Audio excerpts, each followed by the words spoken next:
The Lord! Amen. Magandang umaga sa inyong lahat, mga kapatid. Okay, so, kumusta kayo? Mabuti. Mabuti rin ako. Kung mabuti kayo, mabuti rin ako. Mabuti tayong lahat. Hallelujah. So, ang topic natin ngayon, tapos na kasi ang December 25. Tapos na yung Pasko. Tapos na yung kapanganakan ng ating Panginoon Jesus. Ngayon, bibisitahin siya ngayon. Okay. So, pray tayo. Panginoon, maraming salamat sa iyong presensya ngayong umaga. Dalangin ko po, Lord, na ikaw po ang muna sa aming kalagitnaan. Puspusin mo ako ng kapangyarihan. Dalangin ko, Panginoon, ang iyong kapangyarihan ay lumukod sa akin. Bigyan mo ako ng karunungan, kaalaman sa pagpapahayag ng iyong salita. Lord, sa oras na ito, pagpalain mo ang bawat isa ng mensahe ng salita mo, Panginoon. Ianod mo kami lahat sa pangalan ni Jesus. Amen. So, ang ating pong topic ay about ano itong Magi. Sila yung mga pantas, sila yung, sabi nga ng Catholic, tatlong hari, you know? Kasi yun ang nakabisi ng buhay tatlong hari. Pero sa Biblia ay tinawag na Magi or Mago or wise men, ano? Okay. So dito, pumunta sila para bisitahin ang bago panganak na ating Panginoon. So, yun nga, inihanda ko yung Matthew chapter 2, verse 1 to 12. So, nabasa natin kanina na sabi nga, pagkatapos daw ni Jesus na panganak, ay nandoon ang punta ang mga Magi or mga pantas mula sa east papuntang Jerusalem. So, ito, sabi pa dyan, pala kanina, no? Okay? So, verse 3, where King Herod, alright, and asked, where is the one who has been born King of the Jews? Yan, King. We saw his star when it rose and have come to worship him, sabi ng mga Magi. When King Herod heard this, he was disturbed. Nung marinig ni Haring Herodes, sa panahon na yun, noon, ang hari ay si Haring Herodes. Nung malaman ngayon ni Haring Herodes bilang hari, nagkaroon siya ng pangamba, na-disturb siya. Bakit? Kasi ayaw niya na mayroong pag-ibang hari, no? So hindi niya alam na itong hari ng mga hari ay siya yung maghari sa buong mundo na kasama siyang paghaharian. Pero dahil sa kanyang inggit, pagsiselos ay yun, kanyang ginawa. Sabi dito sa verse 4, when he had called together all the people's chief priests and teachers of the law, he asked them where the Messiah was to be born. Okay. In Bethlehem of Judea. And they replied, for this is what prophet was written, but you, Bethlehem, in the land of Judah, are by no means least among the rulers of Judah, for out of you will come ruler who will shepherd my people Israel. Ano itong Bethlehem? Pinakamaliit na lugar, no? Na kadalasan ng mga bahay, mga bato, doon sila nakatira sa cave, no? At maliit lang itong lugar na ito. Pero sabi ng Biblia, mula sa iyo na napakaliit na lugar ay hindi ka mababa o hindi ka nakakayang lugar, kundi mula sa iyong lugar ay pagmumaharian, mumula ang hari para sa lahat. Okay. And then, nasaan na? So ito, explain ko muna ng bago yung siguro. So who were the Magi to Jesus? Ang Magi yung mga hintil yan. Hindi po sila mga Hudyo. Mga hintil sila. Sila po yung mga astrologers. Ayon sa Matthew, no? Mga astrologers.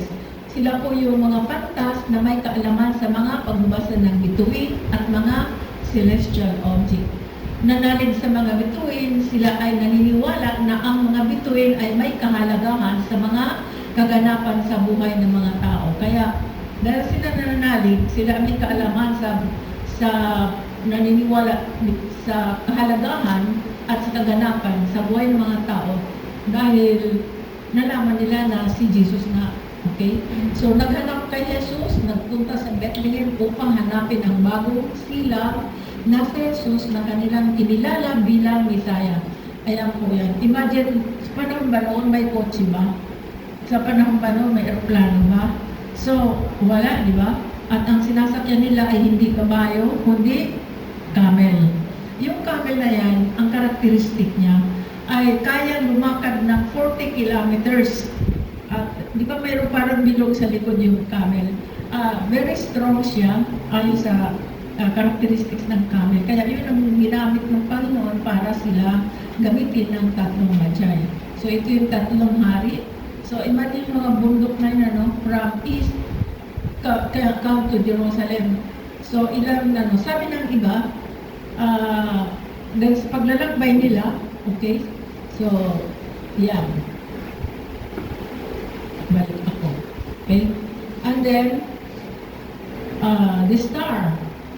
The star was special, divinely appointed light which served as a guide for the men leading them to Jesus' house. So, ito yung guide nila.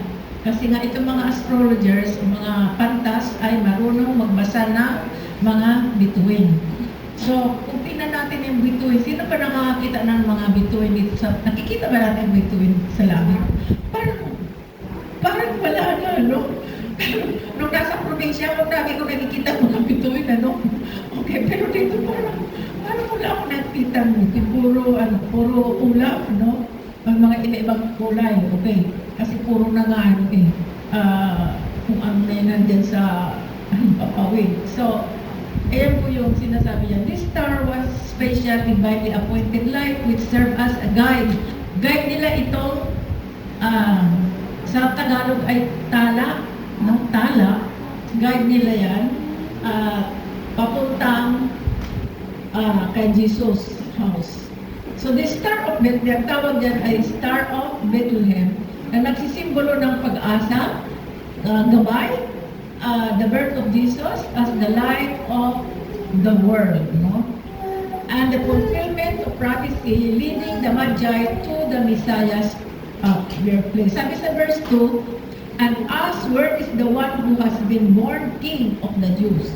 We saw his star when it rose and have come to worship him. And then, so yan po yung guide nila, ang star o ang tala. And then, next is, eto na, sabi sa verse 6, tuloy tayo na, no? Sa verse 6, but you, Bethlehem, in the land of Judah, are by no means least among the rulers of Judah, for out of you will come a ruler who will shepherd people Israel. Ibig sabihin dito, itong Bethlehem, but you, ayon sa Micah chapter 5, verse 2, but you, Bethlehem of Ephratah, who are one of the little clans of Judah, from you shall come for me one who is to rule in Israel, whose origin is from ancient days. That is in Micah chapter 5 verse 2. Ibig sabihin, mga kapatid nito, Bethlehem Ephratah, kahit na isa ka sa pinakamaliit na bayan sa Huda, manggagaling sa iyo ang taong maglilingkod sa akin ng bilang pinuno. Tingnan mo yung lugar ng Bethlehem, yan ang origin. Hinanap ko yung original na lugar ng Bethlehem. Tingnan po ang bato, no? At saka, ayun. So, maliit yan yung lugar na yan. Meaning ng Bethlehem, Ephratah, the house of bread. No? Kaya, Jesus is the bread of life. Okay? Ephratah, fruitful. No? Kasi dyan sa Jerusalem, although napakaliit, pero productive ang kanilang mga pananim at kung ano mga mga produkto. Or, sabi dito, Ephratah or Ephrat, fruitful or fruitfulness, open, linked to the region's abundant vines and fields. So, itong Bethlehem, although maliit, pero nandoon ang gagaling yung very productive ang kanilang mga pananim. Para bang Pilipinas, ang Philippines ay tinawag na Pearl of the Orient Sea. Pinakamaliit na mapa, kung tingnan natin yung mapa, pinakamaliit na bansa, no? And then, tinawag siyang Pearl of the Orient Sea. Alam pa niyo na ang Pilipinas ay talagang grabe ang gold, di ba? Talagang marami ang ginto. Kaya ayon doon sa, balikan mo yung Pilipinas, ha? Ayon sa mga kasabihan, yung pag dumadaan yung eroplano, nakikita yung lugar ng Pilipinas, may mga yelo dahil yun ay naroon ang mga ginto. Doon lang sa amin, grabe ang ginto doon. Pero ang ibig sabihin nito, although napakayaman, pero grabe naman ang corruption, di ba? Kawawa talaga tayo. Pero ang Bethlehem, hindi. Although siya yung pinakamaliit na lugar, dito nagmula ang kasaganaan dahil diyan ipinanganak ang ating Panginoong Hesus. Okay. Tuloy tayo, ha? Tuloy tayo. Now, in verse 7, balik tayo kasi hanggang 6 lang tayo. Verse 7, then Herod called the Magi secretly and found out from them the exact time the star had appeared. He sent them to Bethlehem and said, go and search carefully for the child. And as soon as you find him, report to me, so that I too may go and worship him. After they had heard the king, they went on their way, and the star they had seen when it rose went ahead of them until it stopped over the place where the child was. Okay, so when they saw the star, they were overjoyed. On coming to the house, they saw the child with his mother, Mary, and they bowed down and worshipped him. Then they opened their treasures and presented him with gifts of gold, frankincense, and myrrh. And then verse 12, that having been warned in a dream not to go back to Herod, they returned to their country by another route. Okay, tingnan natin ang sunod. Eto na. Verse 11, on coming to the house, imagine mga kapatid, take note, house na ito, hindi na manger, hindi na sabsaban, no? Hindi na po yung kapanganakan mismo, no? Hindi na kundi dumating itong mga pantas, tingnan mo drawing, no? Hindi na po baby Jesus yan, kundi siya ay malaki na. So ayon sa mga scholars, dumating itong Magi ay nasa 2 years old na si Jesus. No? Kaya hindi ko sinama nung mag-preach ako noong December kasi kapanganakan pa lang yun. Ngayon, after 2 years, ayon sa mga scholars ay 1 or 2 years, si Jesus, dumating yung mga Magi, okay, mga mago, ayan na. And then, on coming to the house, hindi to manger, hindi to sabsaban, they saw the child with his mother Mary and bowed down and worshipped him. Then they opened their treasures and presented him with gifts, gold, frankincense, and myrrh. Okay, ano mga symbolical meaning nito, gold, frankincense, and myrrh? Nung dumating sila sa bahay, tingnan mo sa panahon na yun, may cave, basta puro bato yung mga bahay nila. Gold means it is a gift for a king, no? Ang gold ay hindi para sa kung kanino, kundi para sa hari ng mga hari.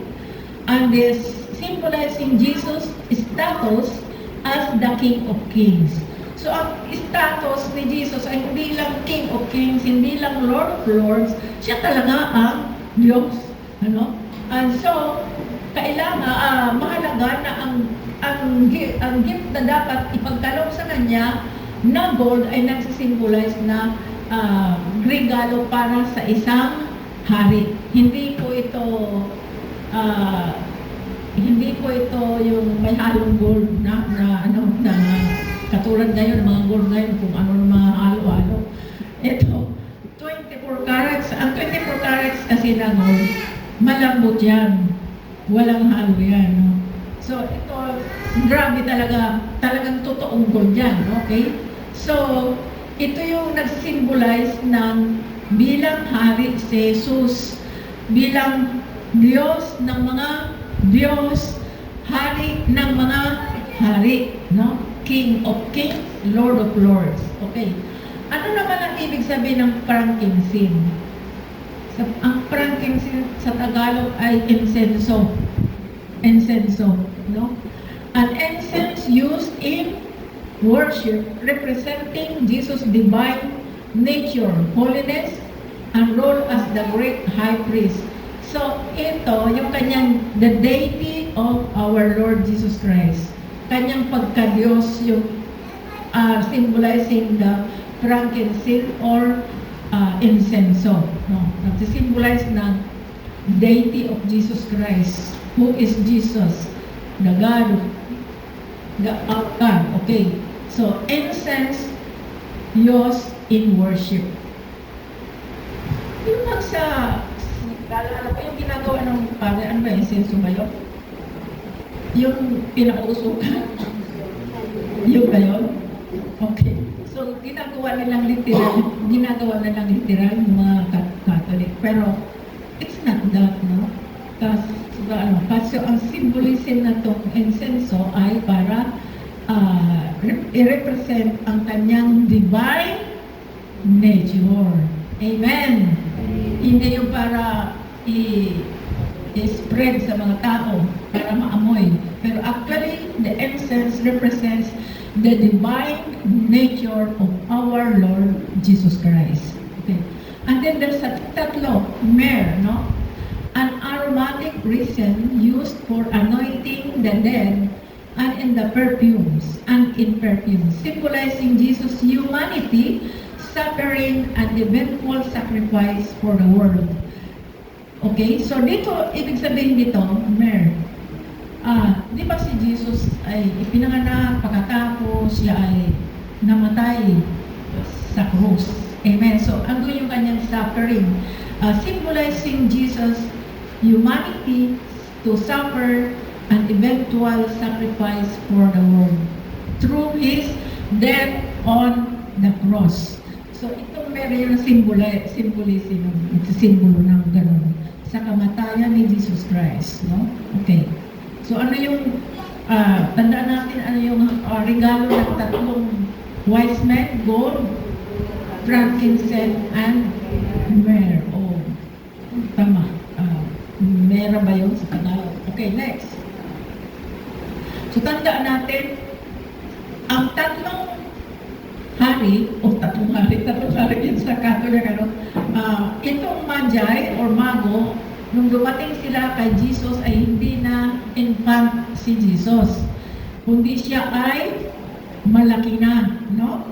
At ayon sa mga matatalinong tao o mga scholar, dumating po ang mga hari, ang mga Magi or Mago, 2 years old na si Jesus, ayon sa mga scholars. Kaya si Haring Herodes ay nagpasya dahil nga siya yung hinihintay ng buong mundo, expecting the King of Kings, the Messiah, to be the King, na wala, alam na ito ni Haring Herodes na darating, pero darating ang hari. Pero dahil sa kanyang kasakiman, tawag doon, intention ba yun? Desire na walang ibang maging hari, kundi ako lang sa ni Haring Herodes. Kaya nagalit siya, na-disturb siya, na kailangan mag-decision siya na patayin ang mga bata na pinanganak na sa edad na 2 taon pababa. See? Tingnan mo yung deception, di ba?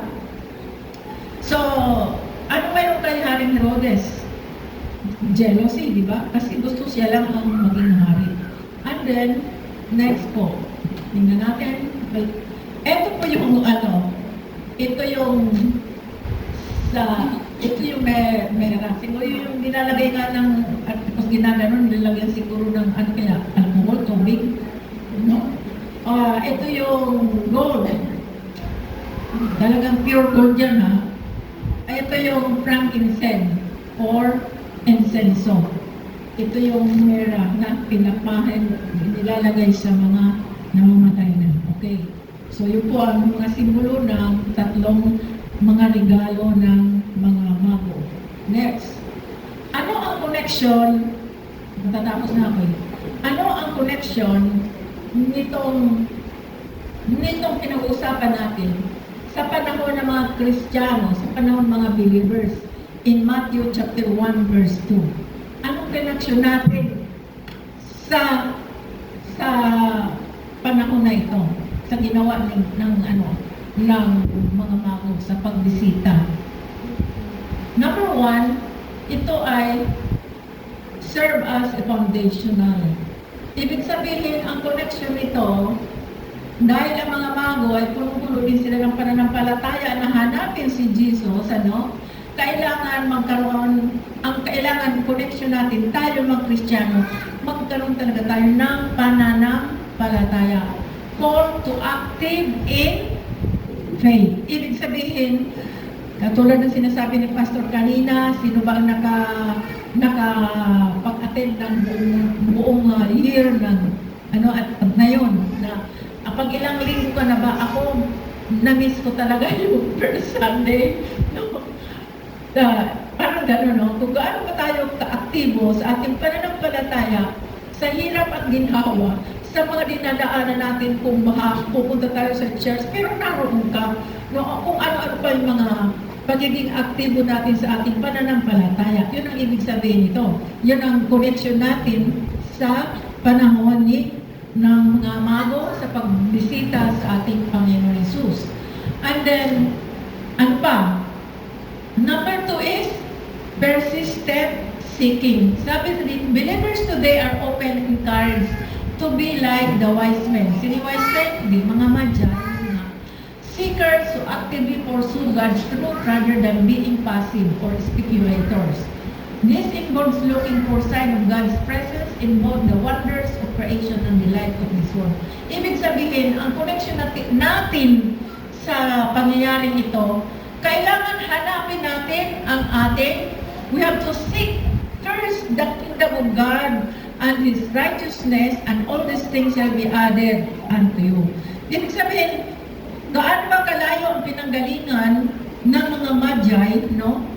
Ayon sa sinasabi na dumating sila 2 years na si Jesus.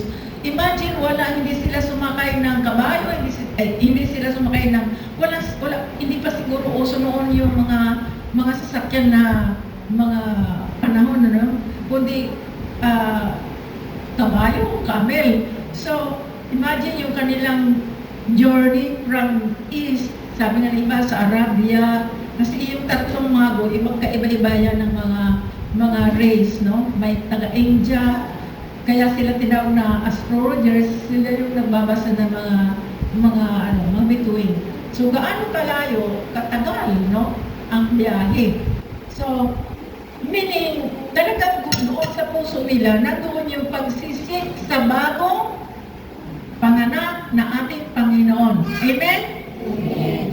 Ibig sabihin, ano man ang kalalagayan ng ating buhay, ano man ang posisyon mo, mataas man ang iyong posisyon o ano ka man, mababa man o mahirap o mayaman o kung ano, milyonaryo, bilyonaryo, kailangan, sabi nga, para makarating tayo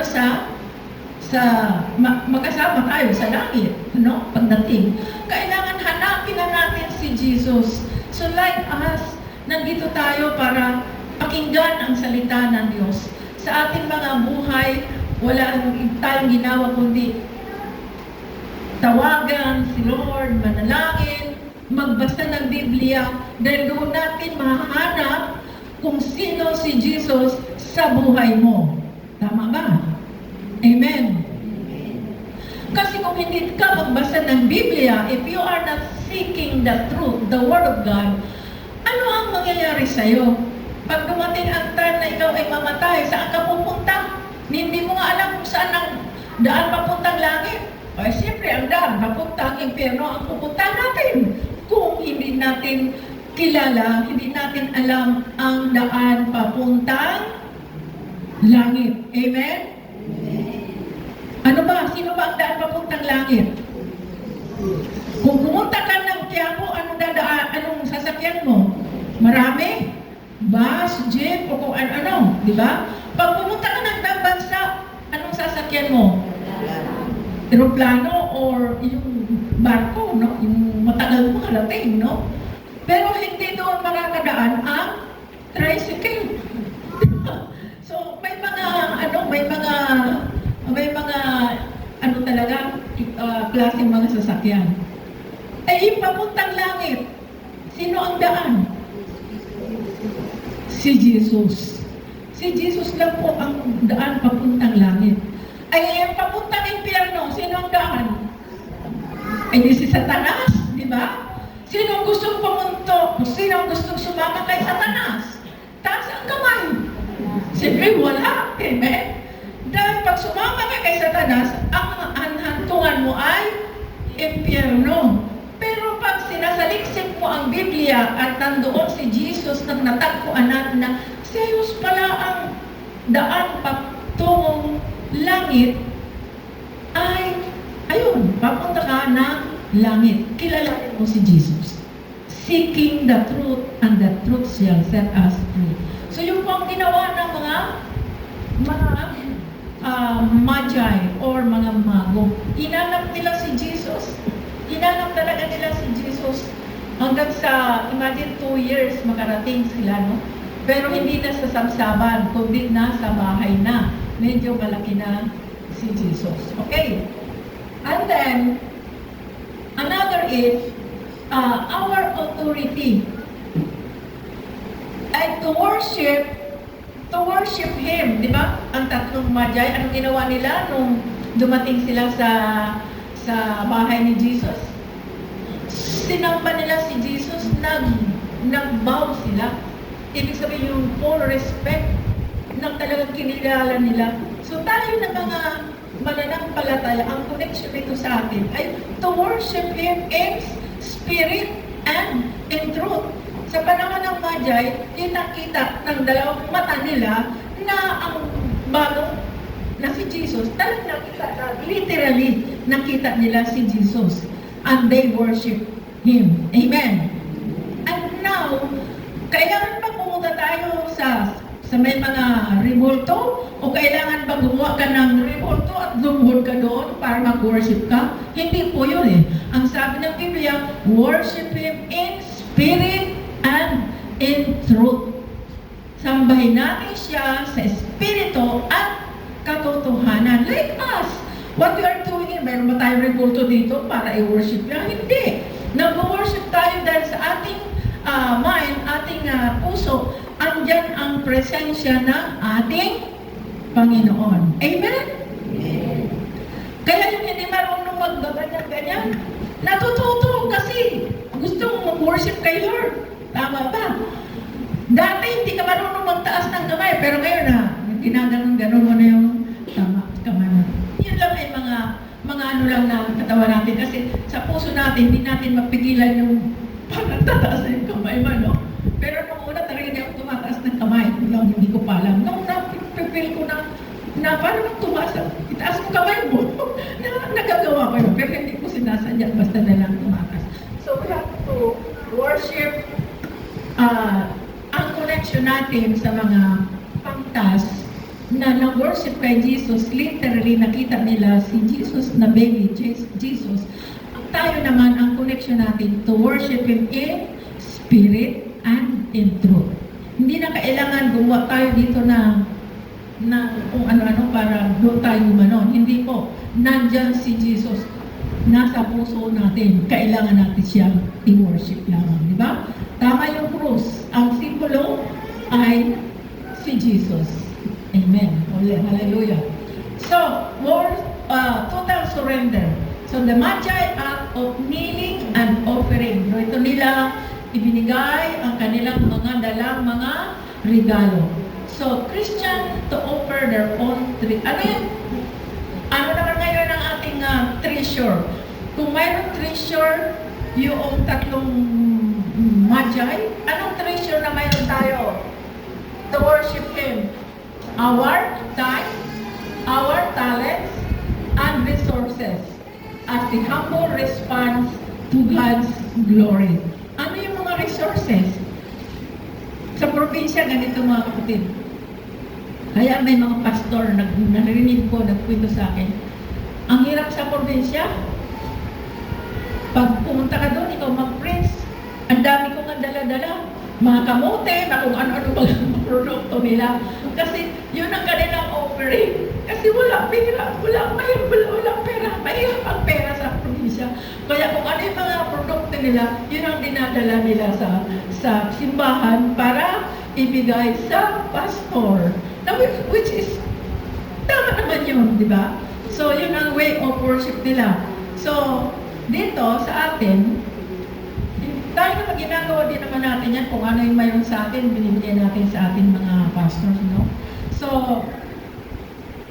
tandaan natin, ang treasure natin as Christians, offer their own treasures like our time, our talent. Ang talento mo, sabi ni Pastor, maraming magaling ditong sumayaw, magaling umawit. Talent natin yan, di ba? Ako, medyo may talent din ako. Pero sumisimplang yung boses ko. Okay? And then, mga resources. Kung mayroon tayo, sabi nga sa Old Testament, yung offer ni, sino yun? Yung dalawang magkapatid?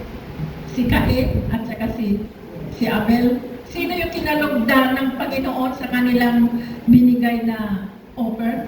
Si Cain ay parang sa mga prutas, yung mga naiwan, mga pinagpilian. Pero si Abel, the first fruit of their ani. Yun ang ginawa, kaya kinalugdan siya ng Panginoon. So, ganun din, ano bang klaseng resources ang ating ibinibigay. Okay. And then, wala na pala. Tapos na. Okay. So, yun po. So, alam na natin ang connection ng ating sarili sa panahon ng mga Magi. To worship, to seek Jesus Christ, and the call of faith. So, kailangan manampalataya talaga tayo. Kailangan hanapin natin si Lord. Saan natin mahanap ang tungkol kay Jesus? Sa Biblia. At pangatlo, i-offer natin kung ano ang mayroon sa atin, talent, ang time o oras ng linggo, kailangan madali ka dahil 10:30 tayo nag-start, 10 o'clock pa lang, dapat nandito na tayo kasi preparasyon, manalangin, preparasyon sa ating praise and worship service. Ano pa? Yung talents natin, i-prepare natin ang ating offering, di ba? Isa yan sa mga resources natin at yung ating talents. Okay, so yun po ang dapat natin bantayan sa ating mga sarili. So, hallelujah. So, amen ba? Amen. Okay. Nakita ko yung kanta. Kasi actually, yun din po, nasa puso ko, awitin natin yun. Bago tayo mag-closing prayer, pero doon tayo dito sa loobin. Okay. Sabi ng awit, loobin mo ang buhay ko'y maging banal mong tahanan, luklukan ng iyong wagas na pagsinta. Daluyan ng walang hanggang mga papuri at pagsamba, maghari ka, O Diyos, ngayon at kailanman. Ang puso ko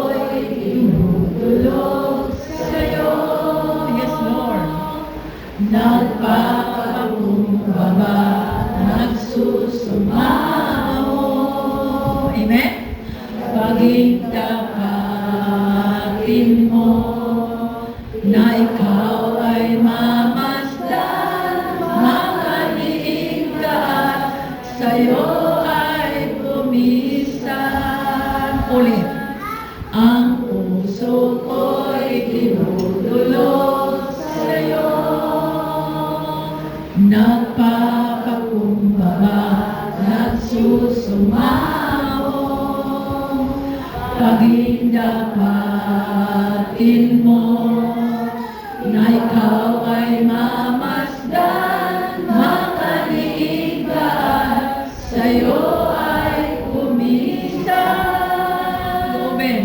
Loobin mo ang buhay ko'y maging banal mong tahanan, luklukan ng iyong wagas na pagsinta. Daluyan ng walang hanggang mga papuri at pasamba, mahal ikaw, O Diyos, ngayon at kailanman. Mahal ikaw, O Diyos, ngayon at kailanman. Mga kapatid, gawin natin na tayo ay daluyan. Amen? Ng kanyang daluyan ng pagpupuri. Kung ang hayop lang makapagpuri at naunawaan tungkol sa Panginoon, pagpupuri yun. Pero tayo na mga nilikha ng Diyos, na binigay sa atin ang karapatan maging mga anak ng Diyos, karapatan din natin na purihin siya, maging daluyan tayo ng pagpupuri at pagluluwalhati sa Kanya. Amen? So, brothers and sisters in Christ, na maunawaan natin na tayo mismo, sabi nga, kung gaano kalayo ang mga Magi, sinisik nila na makita nila si Jesus. Hanapin natin ang salita ng Diyos sa pamamagitan ng Biblia. Sino may mga Bible sa inyo? Sa bahay? Kung wala po kayong mga Bible, mayroon ditong Bible, pwede kayong manghingi. Hindi po sa cellphone. Ang cellphone, pag wala na naman, tapos mapabalik ka na naman. Pero kung Biblia ang dala-dala mo, mga kapatid, andyan lang yan kahit nakahiga ka na paggising mo, andon ang salita ng Diyos. Praise God. Hallelujah. Tayo po'y manalangin. Panginoon, maraming salamat, naunawaan namin ang kahulugan ng mga Magi kung bakit sila ay nagpumilit o sila ay naging desire nila na marating si Jesus. Kasi Panginoon, alam nila na ang Panginoon ay naipanganak na upang magbigay sila ng mga regalo. Ganon din Panginoon sa amin ngayon. Amin pong ino-offer sa iyo ang aming mga talent, ang aming mga time, ang aming mga sources, mga resources, ang aming mga treasures, bilang aming mga treasures sa iyo, Panginoon. At ang aming sarili, ang aming mga buhay, Panginoon, ino-offer namin sa iyo. We surrender our lives to you, Lord God, upang kami ay maging bahagi ng iyong pamilya. Panginoon, pagpalain mo kami, sinabi mo nga, Lord, sa John 1:12, as many as receive Him, to them give the power to become the children of God. Salamat, Panginoon, na kami ay iyong kabilang na sa iyong pamilya, na kami po ay iyong mga anak. Kaya ang dalangin ko namin, Panginoon, pagpalain mo kami, patuloy mo kaming gabayan, patuloy mo kaming ingatan, saan man kami pupunta, Lord, aming inaasahan na ikaw ay kasama namin dahil ikaw ay nasa aming mga puso. Salamat po, Panginoon, sa pagkakataong ito na ang lugar na ito ay daluyan ng pagsamba at pagpupuri sa iyo, Panginoon. So pagpalain mo kami, Lord, pagpalain mo ang aming mga leaders, ang aming pastor at ang pamilya. Bless them, Lord, and bless every one of us, Lord God. Salamat po na sa aming pag-uwi, mayroon kang mga nakahanda na mga blessing, ano man ito, spiritual man ito, kiniklaim, Lord God, because you are our God. You are everything in our lives, Lord God. Sinabi mo, ano man aming hilingin sa iyong pangalan ay gagawin mo. Salamat po, Lord, ito mong aming dalangin. Sa pangalan ni Jesus, ang lahat magsabi ng Amen. Amen.